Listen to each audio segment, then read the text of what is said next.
Has everyone found their seats? Yes. Good. Because the next panel is going to be really, really amazing. It's called Circularity in Action, the inner shift behind systemic change. We always talk about big shifts in the world, but how do these big shifts actually start? They start with ourselves, from within. And usually, small shifts are better than a revolution because small shifts mean, things are here to stay. But how do these inner changes grow into real systemic transformation? And to explore this, we're joined by Berg, founder and CEO of Top Tier Impact, a global network of investors and entrepreneurs driving the impact movement in more than 50 countries alongside 5 continents, right? And we also have in conversation, there she is. Hello, Alessa. Finally. At last we made it. And alongside her, after your presentation, we will have Berthold-Kremser, an internationally recognized leader in marketing, sustainability, and transformation, who has revitalized many global brands, amongst them Siemens. After your presentation, together they'll have in conversation, they'll show us how mindset, leadership, and action can align to create lasting change. So we're having your presentation, and then we're having the conversation. Thank you, Mark. Great to be here. Thank you. So it's interesting because today we're talking about the inner shift behind systemic change, which is part of my background. And at Top Tier Impact, actually, we deal with the outer side all the time. We deal with the outer technologies that are transforming the landscape for areas like circularity, resource efficiency, resilience. We are at the center of the global innovation ecosystem. So every day we get to see what's coming out and what's happening on the outer side. And yet, whenever I see real change happen, every time there is an inner shift behind it. I give you an example. We recently signed a contract with a large German company, top 20 by market cap, to do the mapping, the outer mapping of global innovations across resource efficiency, resilience. And this is very outer work. Again, we're going to look at the positive and negative impacts on revenue, on cost. We're going to look at what is most interesting to take at a pilot stage. However, the leaders who approached me about doing this work, it's clear from miles and miles away that there was an inner shift that powered that. So clear. And so today we want to talk about the topics that come on the table in terms of catalyzing that inner shift. So I have a brief spoken word for you guys. Who knows what a spoken word is? Spoken word is like a poem. And the reason I like them here and there is because it gives you space to step back a little bit. We can talk about linear versus circular systems, but there are big topics that are driving them behind it. And so I find that often it's good to take that perspective and step back and really reflect, what is driving this? Unsurprisingly, I call this short spoken word the inner shift. We stand at the edge of an unseen shore. The future knocks, but we lock the door. Prisoners of an old paradigm, afraid to trust, clinging to short-lived gains that will turn to dust. But nature whispers, waste doesn't exist. It's just resources missing from your list. The forest doesn't market a green punchline. It keeps regenerating by intelligent design. Companies, families, people all stand to gain from a shift that ends this inefficient chain. AI will reduce friction in all the choices we face. And circularity will do the same in the material space. Yet it takes courage to step from the old game, where short-term rewards and fear still reign. But this is about survival, about the future of our kind. It's time to evolve as species at the edge of being left behind. The economy screams for change, but we can no longer hear. We're overwhelmed, we're tired, and in fear. We have been playing finite games where someone must lose. But a circular future is the one we can choose, where the whole pie grows and trust is restored, where cooperation brings gains no company can afford to ignore. In boardrooms, in supply chains, on factory floors, in assembly lines, and at government doors. It takes leaders who act, even when not yet paid, because they dare to upgrade how our future is made. On the other side lies a world that is clear, where efficiency grows and waste disappears, where children inherit resilience, not sovereign debt, and industries profit in ways we won't regret. So these are the times to step in and to play a new role. Time to evolve beyond our fears and make ourselves whole.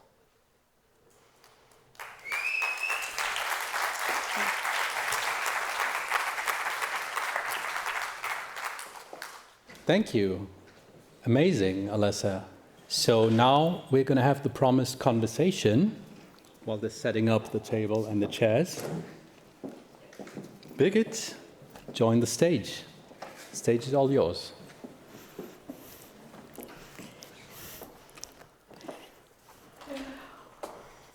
Wow, when I start like this, it's very breathtaking. I really liked your impulse, your keynote. Thank you.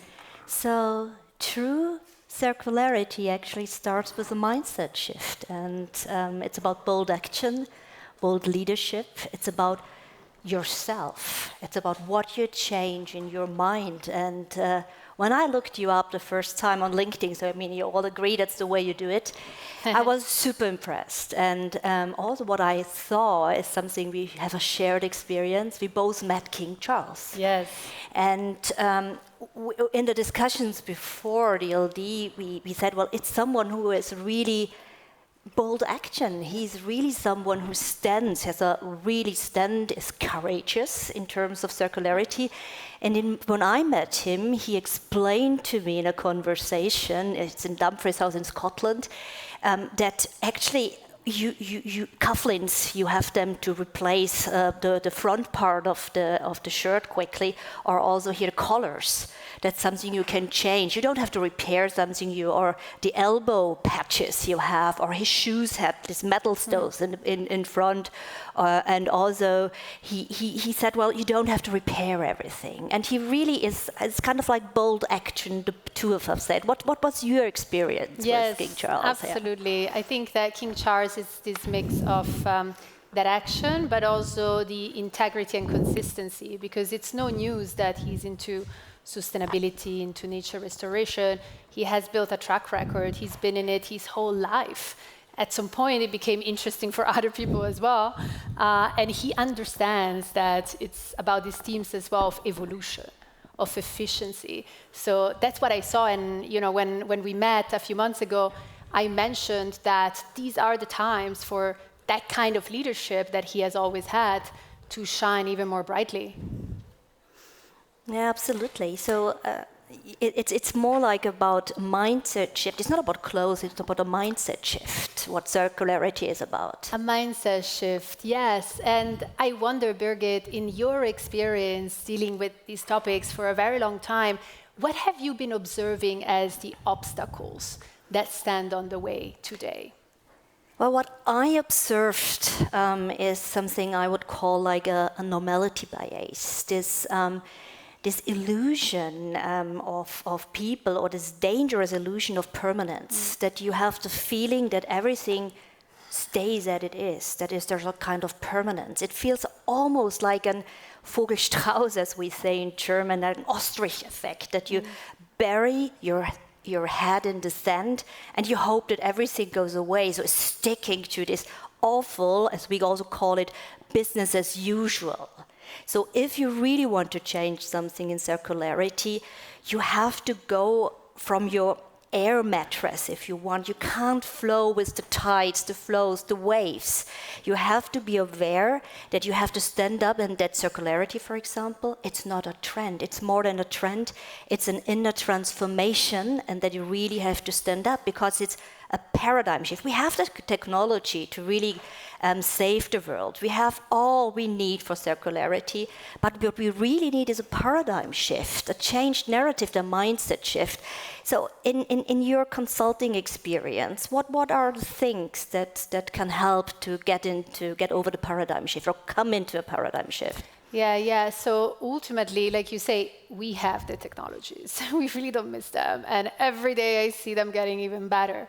The processes as well are getting there. The case studies are the real gap, and the space to take that kind of leadership that pays off in the long term in terms of like setting a way and leading by example. So from my perspective, when it comes to a paradigm shift, we've got to step back and ask ourselves, like, what does it take to change an entire ecosystem?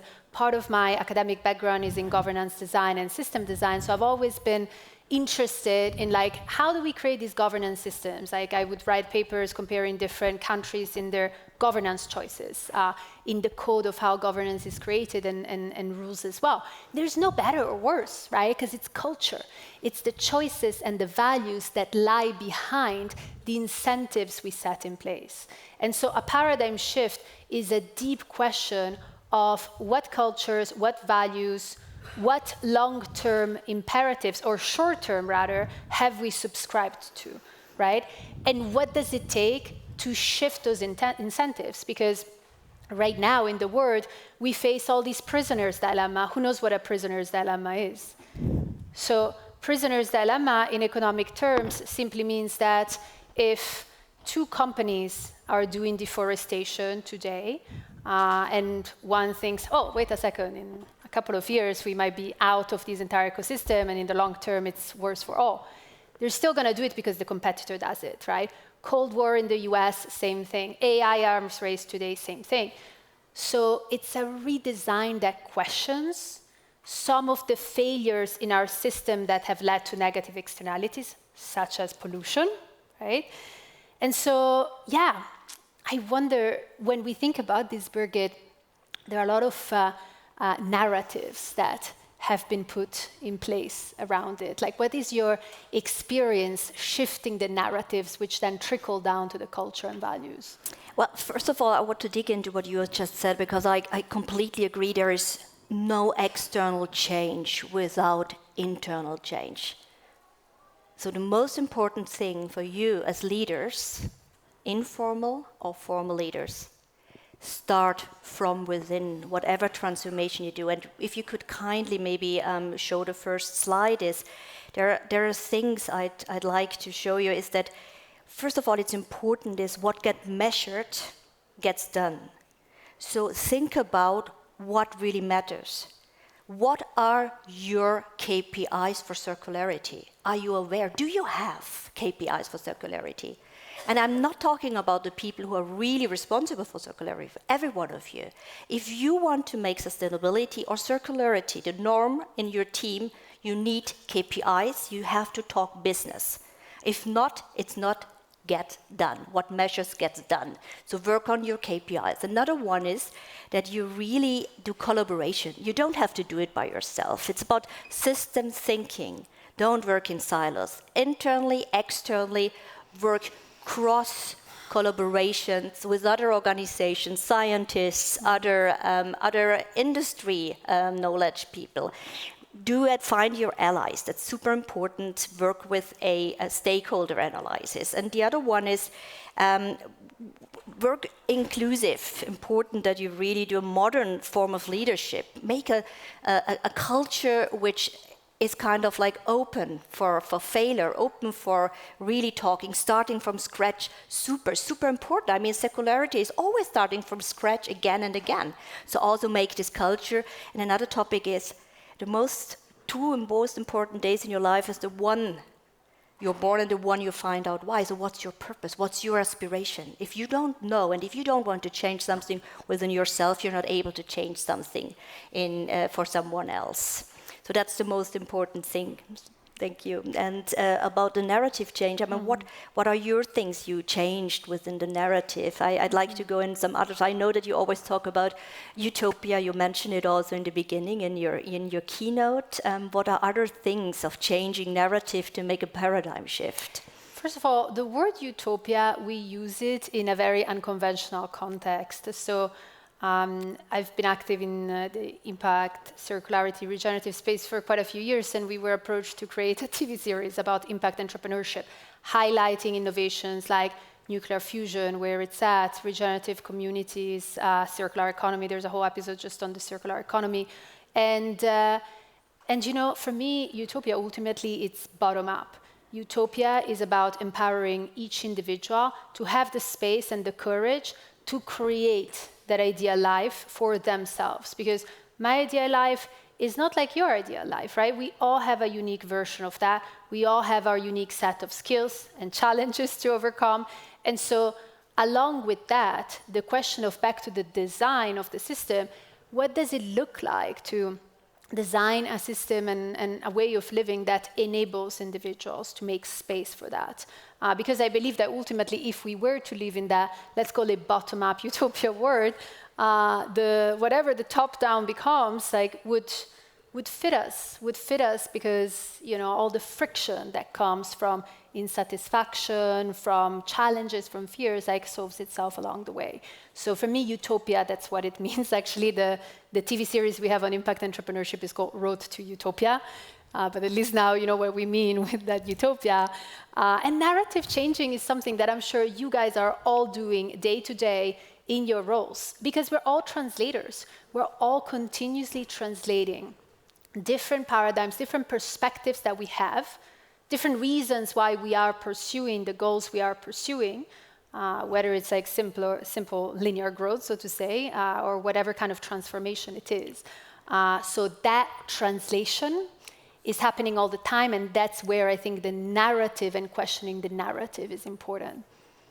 Yeah, absolutely. If you could kindly show the next slide is, we talk about, I mean, we're all aware what the footprint is. I mean, that's clear, that's damage, because it's the handprint, it's the positive impact we have. We also talk about something which is called brain print, which is the influence we have on people's attitudes and behaviors.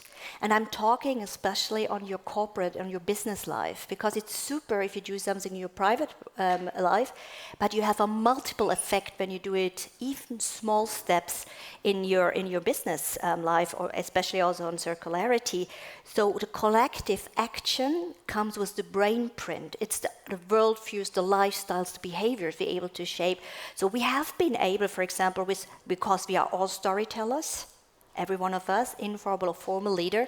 So we have been able, for example, the engagement ring is always a diamond ring. This was a really strong narrative from the Bears in the 1940s, or why do we eat like muesli or cornflakes for breakfast? That's something which came with strong narratives, and something else is Santa Claus or Coca-Cola, strong narratives. That's something which wasn't normal here.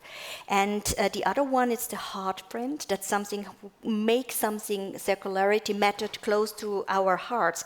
It's not about Verlust, Verzicht, Verbot, sacrifice, lost or banning something. It's about joy, making really circularity sexy and having a strong narrative, and that's with the narratives you started before. So that's something which is important.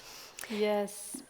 I guess that on that note of the narrative, I would add, as we get to our final moments here, on the leap of faith. That leap of faith of how I mentioned, we stand in front of an unseen shore. and the script is unwritten. So we just have to take that leap one way or the other, and we have to turn the page. And there are plenty of different ways in which we can turn this page. I think that when we can do it taking real leaps, rather than clinging to the shore that we can still see, but is collapsing under our own feet. Not only, frankly speaking, it's actually a more sensible choice, but it's tough. And yet, that I see as the path ahead. And I think that this path ahead, the more we can walk it, the more it might surprise us positively in ways that we don't even know yet today. So that's my view on that leap. Yeah, and also, I mean, don't wait for the one hero who will save the world. It will not come. Think about collaborations, and think also when you talk about your narratives about collective stories, and also work with humoristic stories or circularity. It's not always, if you talk, storytellers, it's not always a begin, a middle, and an end. Always start from scratch again. So really that's things you might also able to change. And that's something we want to put at heart, because the cost of weakness, be courageous. Where do you want to become? Wer willst du gewesen sein? So really make something, and don't be too tough with yourself. It was this whole topic of circularity. You don't have to be perfect. You can get better every day. So it's a long and really enduring process. Embrace the process and also celebrate the little successes. That's quite important. And I think you also said you would love to have a magic wand one day. So what would be your magic wand for circularity and to make this inner shift happen? Well, I want to say that what you just talked about there, it's invisible often.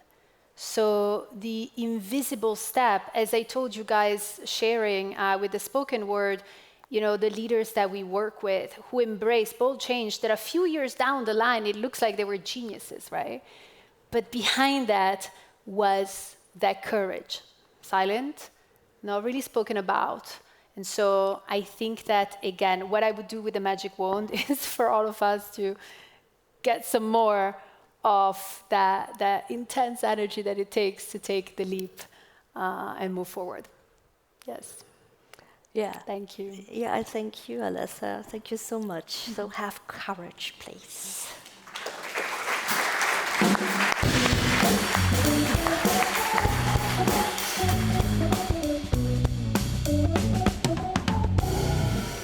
Thank you, Alessa. Thank you, Birgit. Just stay on stage for 1 more minute. If you want to hear more, like we heard, you don't need to be perfect, but start with little steps. So we all encourage you to take little steps. We're going to get there. And Alessa actually has a TV series on Amazon Prime. So if you want to hear or see more of her, it's called Road to Utopia. It's on Amazon Prime. And Birgit has a book called Superpower. And she has 5 copies in German. So after we finish the last talk, try to catch Birgit. She has 5 copies. Make sure you get one of those. Thank you. Thank you very much. Thank you.